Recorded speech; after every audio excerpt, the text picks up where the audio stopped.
cumprimentar de uma forma muito especial os nossos novos parceiros sul-mato-grossenses, porque quem investe e acredita no nosso Estado se torna, de coração, filho desta terra. Então, Guilherme, em seu nome, do Furlan, eu cumprimento toda a equipe que vem aqui do consórcio XP.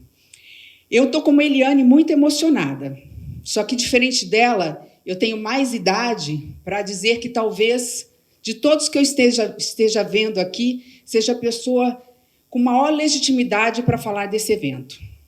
Eu nasci em Três Lagoas. Eu nasci, Guilherme, numa época, enquanto criança, eu tinha duas opções: ou fazer um desvio pelo estado de São Paulo e andar mais de 600 quilômetros, algo em torno de 8 horas, para chegar, um pouco menos que isso, a Mato Grosso do Sul, a Campo Grande, ou pegar, naquela época, pegar na estação ferroviária, antigo trem da Noroeste do Brasil. Depois, ainda na infância, pré-adolescente, quando nós não tínhamos mais trem para nos trazer à capital, nós tínhamos o desafio de fazer esse desvio, ou, quem sabe, como aconteceu quantas vezes comigo, ter o seu carro atolado, tentando enfrentar 320 quilômetros de terra para chegar na nossa capital.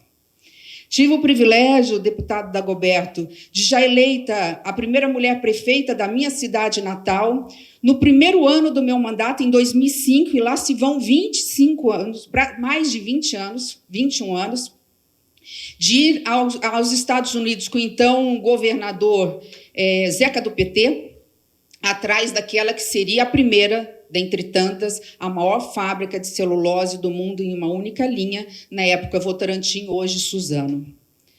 Eu quero dizer com tudo isso, contando um pouco a história, inclusive, desta fábrica, é que este projeto é um projeto de muitas mãos. Um projeto de muitas mãos que não tem ideologia e não tem partido. Nenhum partido, nenhuma ideologia tem mais ou menos participação nessa história. Eu estou falando de um projeto que se iniciou em 1982, mais ou menos, quando, então, Wilson Barbosa Martins, do MDB, conseguiu com o governo federal os primeiros recursos e com a bancada para conseguir começar a pavimentar 262. Ele não terminou. Foram precisos outros governos de outros partidos, como eu disse, do próprio PT, para que pudesse dar continuidade.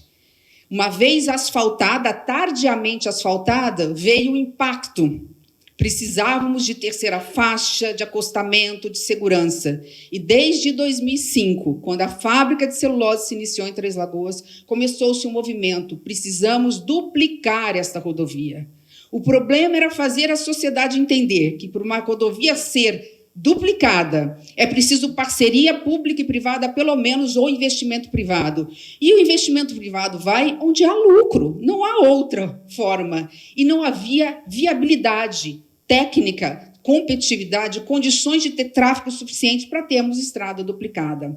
Os senhores vão perceber a pressão que vai ter, o governador já tem, de não só ter esse trecho de Campo Grande a Ribas do Rio Pardo duplicado. Mal vai estar terminando a duplicação, já vão estar pressionando para duplicar. Quem sabe, no aditivo, né, nós possamos estar pensando nesse processo. Mas isso tudo eu estou contando para dizer que nada é fácil na política.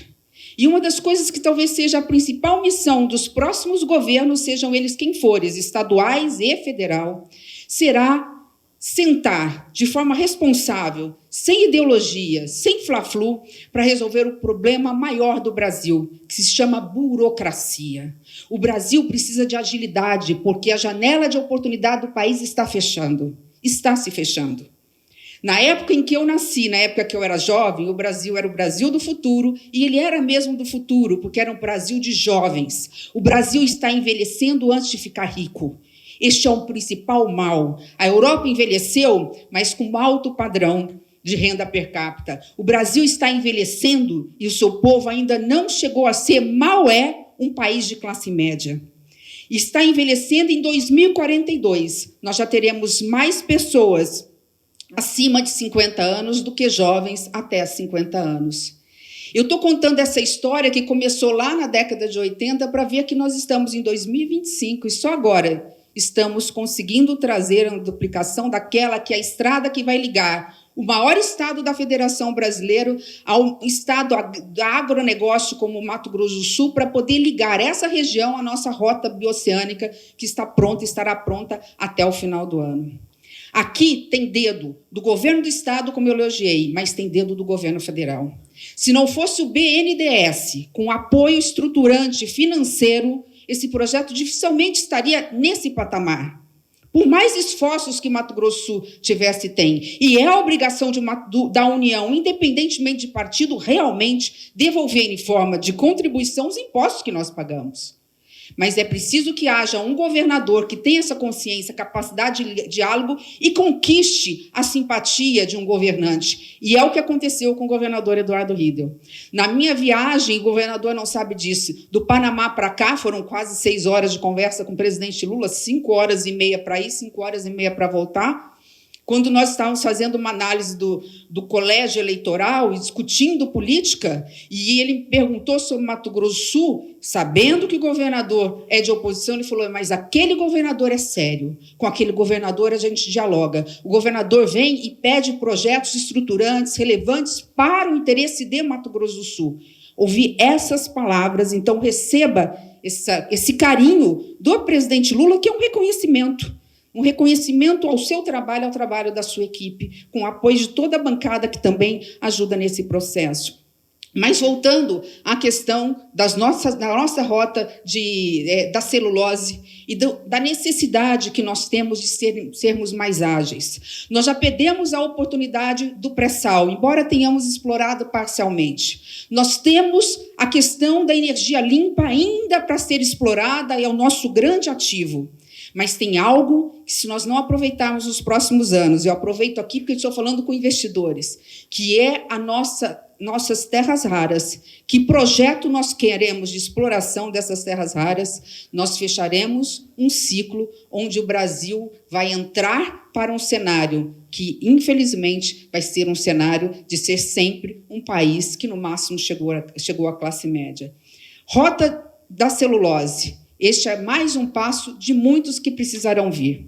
Nós temos, em breve, a inauguração da nossa ponte, governador. Nós temos, em breve, ainda este ano, se Deus quiser, nesse semestre, e até o final do ano, da nossa alça bioceânica. Nós estamos falando de desenvolvimento que vamos trazer ainda mais e ainda melhor para o nosso querido estado de Mato Grosso do Sul. E mais investimentos públicos federais serão necessários e mais investimento privado será necessário.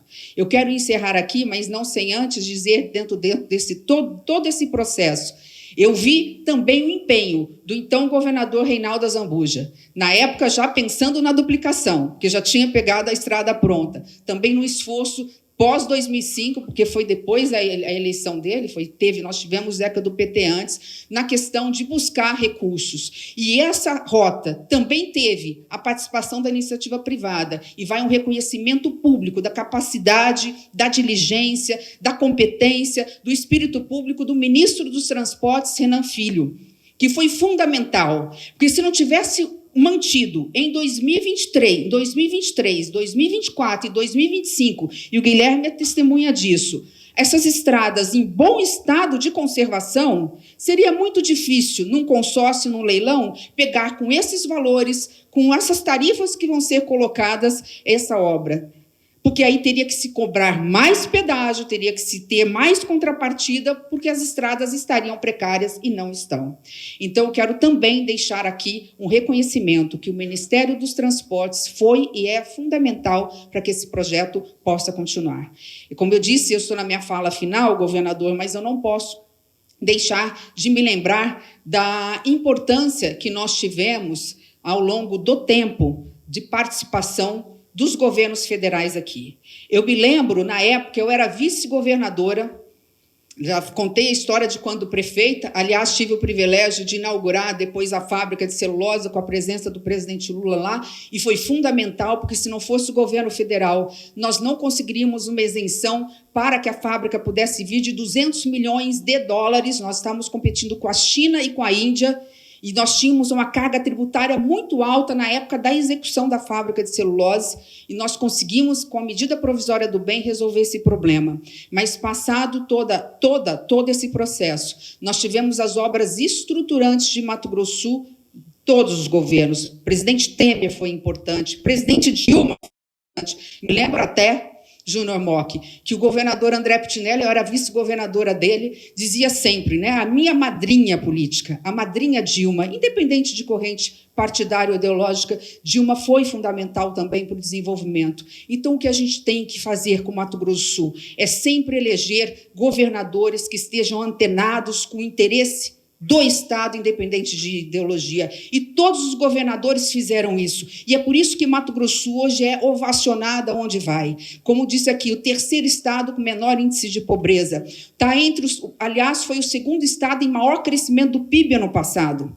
O estado de Mato Grosso do Sul cresceu, Guilherme, quase 14%, quando a média do Brasil, se conseguimos, vamos falar que vamos chegar a 2,5%. Quase 14%. Isso se deve à união de esforços. Então, fica aqui o meu reconhecimento, né, a minha homenagem a esta terra maravilhosa, e saber que eu tenho idade suficiente para ter vivido, vivenciado e ver agora, né, que ainda estarei, se Deus quiser, viva, para ver a duplicação dessa estrada, poder andar nessa estrada duplicada, é mesmo celebrar com Mil Sáter, né, porque é caminhando, com luta e com coragem, Eliane. Que bom ver você tão emocionada, porque o que vale mais do que a competência é o amor e a coragem. E isso não falta à equipe do governador Eduardo Riedel. Muito obrigada.